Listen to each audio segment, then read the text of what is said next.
যে ছেলেটা 1 থেকে মাস্টার্স পর্যন্ত ফার্স্ট ক্লাস ফার্স্ট পেয়েছে, তারে আপনি দলীয় পরিচয় নেই দিলেন না, 70 নম্বর স্যার তারে দিয়েছে 35 লাখ টাকা নিয়ে, ও তো এমনি অযোগ্য।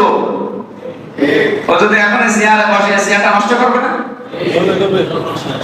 এভাবে 15.5 বছরে কি বৈষম্য তৈরি করেছিলেন আপনি চিন্তা করেছেন? কত বড় মজলুম এই মানুষগুলো।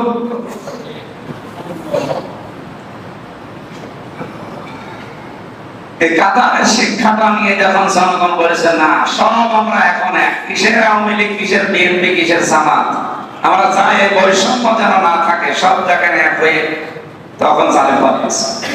আল্লাহ বলেন এই কাতারের শিক্ষাটা শুধু মসজিদে 5 বার আসবা আর এখানে শেষ করে না, এখান থেকে বাইরে নিয়ে যাও। সে যেখানে আছি আমরা ওই জায়গায় ওই বিভাগে যদি এই শিক্ষাটা নিয়ে যায়, তাহলে রেজিস্ট্রি অফিসে দুর্নীতি থাকবে না, আদালতে দুর্নীতি থাকবে না, হাসপাতালে সব জায়গায় পাল্টিয়ে যাবে। শুধু একটা বিধান, শিক্ষাটা নেওয়ার কারণে। এরকম 27টা শিক্ষা আছে। আমরা নিতে পারছি না, এগুলো সীমা লঙ্ঘন করে ফেলেছি। যেন আমরা আশা করবো যে ইবাদত সহ পৃথিবীর কোন কাজে যেন আমরা সীমা পার করে না যাই। সীমা অতিক্রম করে গেলে কিন্তু আপনি এই যে আপনার জন্য আল্লাহ আশ্রয় স্থল বানিয়ে রাখছেন জাহান্নাম। ওয়াসার হায়াতুদ দুনিয়া, দুনিয়ার জীবনকে যারা প্রাধান্য দেয় বেশি, বাল তুবসিরুনাল হায়াতুদ দুনিয়া ওয়াল আখিরাতু খায়রু ওয়া আবকা। আল্লাহ পাক বলেন তোমরা পৃথিবীর জীবনটাকে বেশি প্রাধান্য দিয়ে থাকো, অথচ আমি আল্লাহ বলছি আখিরাতের জীবন স্থায়ী এবং উত্তম। স্থায়ী এটা সবার জন্য না, আখিরাতের জীবন সবার জন্য স্থায়ী, এটা ঠিক আছে। যার যেখানে শুরু হবে ওইটাই শেষ। আপনাকে যদি জাহান্নামে দেয় আপনার শেষ, জান্নাতে দিলে ওইটা শেষ। কিন্তু খায়রুন এই শব্দটা সবার জন্য না। আখিরাতের জীবন উত্তম হবে তাদের জন্য। পৃথিবীর জমিনটা যারা এই দুনিয়ার জীবনকে অগ্রাধিকার না দিয়ে সামনে আখিরাতটা রেখেছিল, ওইটা যদি সামনে রাখতে পারে ওর জীবন আল্লাহ নিজের থেকে পরিচ্ছন্ন করে দেয়। ফামান সুহসিহা আনিন নার ওয়া উদখিলাল জান্নাতা ফাকাদ ফাজ।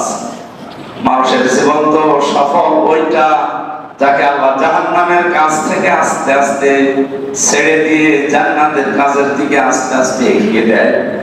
সময় সুযোগ আল্লাহ সব আমাদের অনুকূলে এনে দিচ্ছে। আমাদের টার্গেট যেন আখিরাতটা থাকে। দুনিয়া তো লাগবে, মাস্ট বি। এখান থেকে আখিরাতের এই শস্য ক্ষেত তৈরি করি, ওখানে যে যেন আমরা আমাদের মন মতো জীবন চালাতে পারি। আল্লাহ আমাদেরকে কোরআনের এই আয়াতগুলো 100 জীবনে কার্যকর করার তৌফিক দিন, আমিন। এখন আমরা আসলে ফজরের নামাজ পড়ি ঘুমের সময়, প্রতিদিন 2টা করে অনুষ্ঠান থাকে, আজকে আবার 3টা। এই সময়টা ঘুমের সময় আপনারা জোর করে বসিয়ে দিয়েছেন, আমার এখন ঘুমের বেশ কাটছে। আমরা যখন ঘুমিয়ে পড়ি, ফজর পড়ি ঘুমাই 10টার আগে আমি উঠি না। আমার বাড়িতেও জানি ম্যাডামের যারা আসলে 10টার আগে উঠবেন। আমাদের ছোট মেয়েটাকে দিয়ে মাঝে মাঝে ডাকা, কারণ জানে যে আমি ডাকলে একটু রাগ থাকতে হবে। ছোট মেয়ে ডাকলে তো কিছু বলতে পারে। আজকে তো ডাক দিয়েছে আমাদের তবক সাহেব, ওনারে তো রাগ করতে পারছে না। ছোট ওই বয়সে হতে বা রাগ করা দিত, শরীরও আছে। প্রতিদিন এত দূরে দূরে অনুষ্ঠানগুলো উল্টো পাল্টা সাজিয়েছে। এই স্বাধীন হওয়ার পরে পুরা উল্টিয়ে গেছে। আগে তো এই 17-18টা জেলা ঢুকতে দিত না, এজন্য সিরিয়াল করাইছিল। একবারে আমি এসে নদীর ওপার থেকে শুরু করতাম, ঢাকা, মুন্সিগঞ্জ, কুমিল্লা, ফেনী, নোয়াখালী, চট্টগ্রাম, বান্দরবান, এইভাবে সিরিয়াল করে যেতাম, আবার চলে আসতাম। কষ্ট কম হতো। তো এখন আজকে বান্দরবানে, কালকে সাথে, তারপরে দিন আবার চট্টগ্রাম, এরপরে আবার যশোর। এই জেলাগুলো খুলেছে, আমার আর যন্ত্রণা বেড়ে গেছে, আমার খুব কষ্ট হয়ে যাচ্ছে।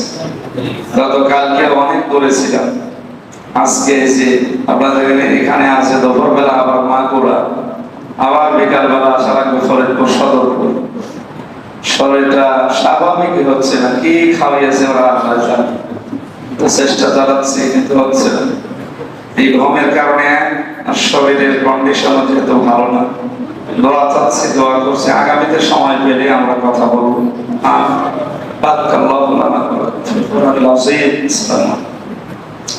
সাড়ে 9টা 10টার দিকে মনে হয় একটা আলোচনা আছে, 10:30টায়। কোন জায়গায় জানো? ওরা আলেমদের আলোচনা আছে 10:30টায়। আমি ওখানে 10-15 মিনিট কথা বলবো ইনশাআল্লাহ। আমাদের ফরিদপুর শহরের পরে তো বড় আছে শহরের পরে মাগরিব। আল্লাহুম্মা আমিন।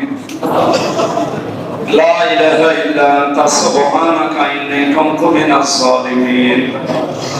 আল্লাহ তাআলা, তোমার কোরআনে কারিমের কথাগুলো এত ভালো লাগে, এত মজা লাগে, মনে হয় সারা রাত সারাদিন কোরআনে কারিম শুনতে থাকি। এখানে অনেক আলেম বসে আছে, মসজিদের খতিব এবং মাওলানা মাহমুদুল হাসান, হাজার আলেমের ওস্তাদ অধ্যাপক মাওলানা নজরুল ইসলাম সহ যত আলেম এখানে আছে, আলেমদেরকে তুমি হায়াতে তাইয়্যিবা সিহাতে কুল্লিয়া দাও। বাল তুসিরুনা আল-হায়াতাদ দুনিয়া ওয়াল আখিরাতু খায়রু ওয়া আবকা। আল্লাহ, আমি নিজে থেকে যেন একটা শুরু করতে পারি, মানা তৌফিক দাও। আর যারা আমরা এখানে সংগ্রাম আমাদের জীবনে 100 বার আমাদের প্র্যাকটিক্যাল লাইফে একটা সেট করে দাও। আল্লাহ, স্বাধীনতা যখন এনে দিয়েছো, এটা টিকিয়ে রাখার মতো পরিবেশ আমাদের অনুকূলে এনে দাও। এখন ষড়যন্ত্র চলছে চেষ্টা নিয়ে, যারা ষড়যন্ত্র করছে আল্লাহ সালেমদেরকে তুমি নিচে ধরো। দোয়া করছি তোমার ঘরে মসজিদের ভেতরে প্রবেশ করে কিয়ামত পর্যন্ত কোন সালেম যেন দেশের ক্ষমতায় আসতে আর না পারে। এই 53টা বছর আমরা দেখেছি বিভিন্ন মানুষ চালিয়েছে দেশটা, কাঙ্ক্ষিত শান্তি আমরা দেখতে পাইনি। এখন শুধু বাকি আছে কোরআন দিয়ে দেশ চললে কেমন দেখা যায়। জীবনের বড় আশা আকাঙ্ক্ষা, আমাদের তামান্না, আল্লাহ তুমি আমাদের চরম চোখে দেখার তৌফিক দাও। কোরআন দিয়ে বাংলাদেশ চলছে। আমাদের শরীরে অনেকে রোগ শোক আছে, তুমি দূর করে দাও। আমি নিজে অসুস্থ, আল্লাহ শেফায়ে কামেলা আজেলা নসিব করো। মুক্ত জীবনে যখন ফিরিয়ে দিয়েছো, আমার কণ্ঠটা তুমি ছেড়ে দাও। রব্বুল আলামিন, মা বাবা যাদের নিয়ে দোয়া করছি তাদের কবরে তুমি জান্নাত দান করো। আমাদের কর্মজীবনে যে যেখানে আছে, আমাদের হালাল রুজিতে তুমি নিজের থেকে বরকত দাও। এমন ঈমান দাও যেন হারাম আমরা ছুঁয়েও না দেখি। বারাকাল্লাহু লানা ওয়া লাকুম ফিল কোরআনিল আযীম। আলহামদুলিল্লাহি রাব্বিল